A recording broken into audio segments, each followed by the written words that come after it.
Hello everyone, and I thought I would do a quick little Yodarha guide, so I'm just going to get straight into it. This is my main character in this game, obviously max level, I've got the weapon up. I wanted to talk about a few mechanics that Yodarha has that I don't think I've very touched on. So his basic thing is, obviously once you finish a full square combo, you can press triangle and go straight into that. And then you do a square combo again, and then you can keep doing this until eventually this becomes literally a one button press. So it gets to the point where press square, press triangle, press square, press triangle, and then that keeps going. So you've got his 3 marks. All his skills are enhanced with 3 marks. The skills that I like to run are Sky Shatter, Empty Mist, Flash and Void, and Hymn of the Hundreds. Hymn of the Hundreds is really helpful endgame. If you have 3 marks and you use Hymn of the Hundreds, it gives a mirror image to everyone in your party, which is essentially you get a few free hits, which is very helpful in the endgame. But I like to try and keep that up as much as possible. It is on a pretty long cooldown, but that is what I would generally try and always do, is get up to 3 marks, use that first. It's also worth holding on to if you know there's going to be a big ultimate from the boss, because then you can essentially protect everyone from a few deadly hits. Something that I don't think a lot of people know is if you use one of the damage skills, so for example Sky Shatter and Empty Mist, if you use, you can literally go straight into a combo finisher, and then you can do it that way. Empty Mist I think is always worth using at 3 marks because of how long it lasts, and it does so much damage. It's essentially the move you want to be using during link time as well, because it will make the link gauge keep going up, so give you way more link time, and it does an insane amount of damage at that point as well. His Flash and Void move is basically a rhythmic one, but you can also do it as a visual. So if I do that, you can see every time the circle gets in on him, that's when you want to press circle. And he does this 11 times, and then the last hit you'll do that. The modifier for that one is the more marks you have when you do that skill, it will do more hits on each one. I think the skill is good for single targets. The problem with it is it's very hard to control if there's multiple enemies. The game will try and prioritize whoever's closest to you, and you'll just keep going. Also, something very important is when you level him up, he'll get a skill which affects his SBA. So his SBA does an insane amount of damage when you have triple marks. There's a skill that basically makes it so it will do maximum damage. So it will do the 999,999. So essentially 1,000,000 damage at the end of it. If you watch the damage here, yeah, that last hit, insane. It's always worth trying to get triple marks. So if someone activates their SBA, I would always check and see if you've got full marks. The good thing is if you do the SBA when you have full marks, you'll still keep the full marks. So what I like to do is, for example, when you enter link time, it's always worth, you can just pop Hymn of the Hundreds because you always have maximum marks at that point. So you can give everyone the buff, so once the link time is over, everyone's still got a little bit of extra protection. There's not really much to him other than that, I would say. In terms of skill recommendations, obviously something like crit hit, combo booster, there's Cascade.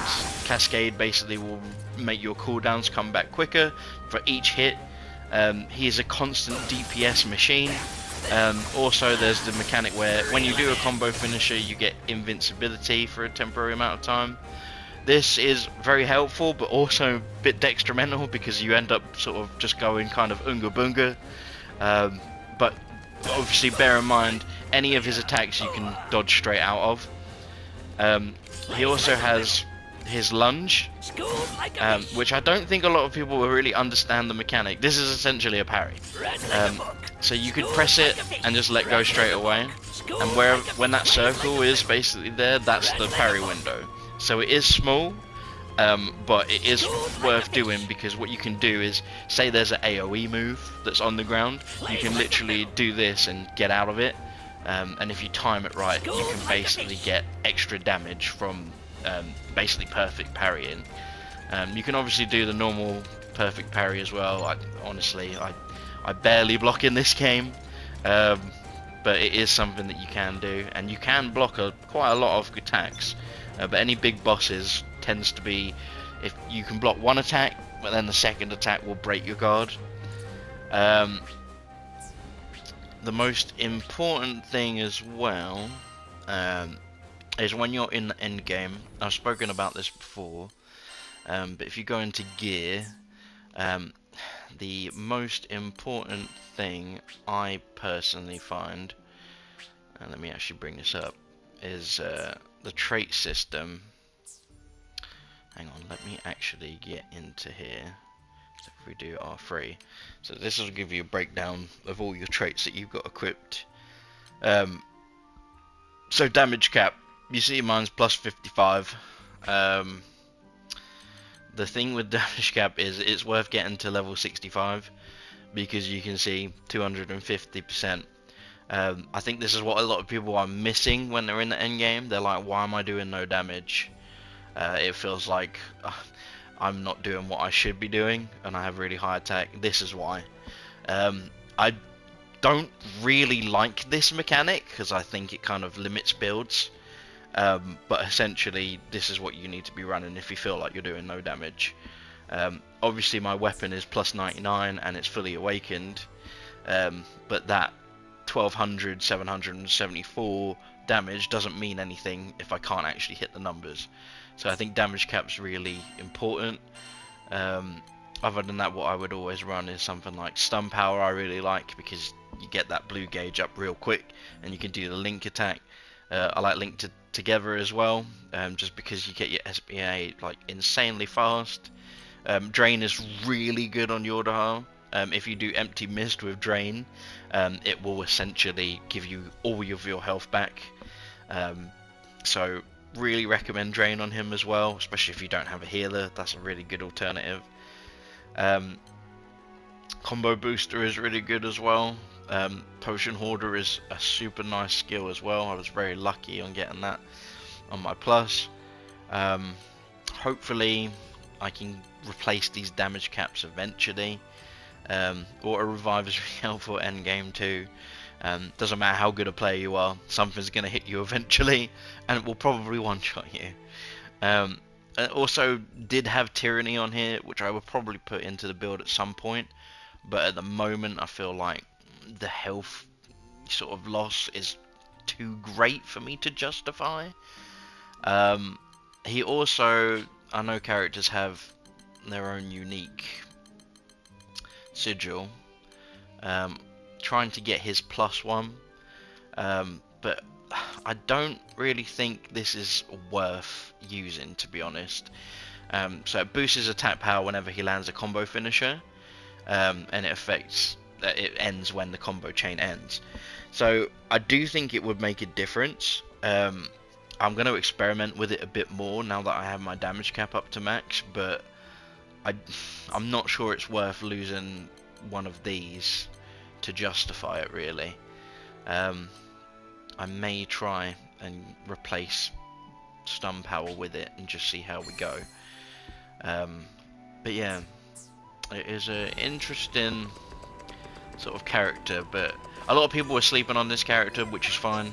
I wanted to play him just because I really love speedster characters, and it's kind of a Virgil, but obviously everyone's playing Nariyama. I did not want to play her because I knew everyone was going to play the big titty waifu Kitana lady, and I love Yodarha's playstyle as well, so yeah, so that's essentially what I would say with him. And thank you for watching, and let me know if you want me to do any other characters. I've played most of them, and we can go through that. Cheers, guys.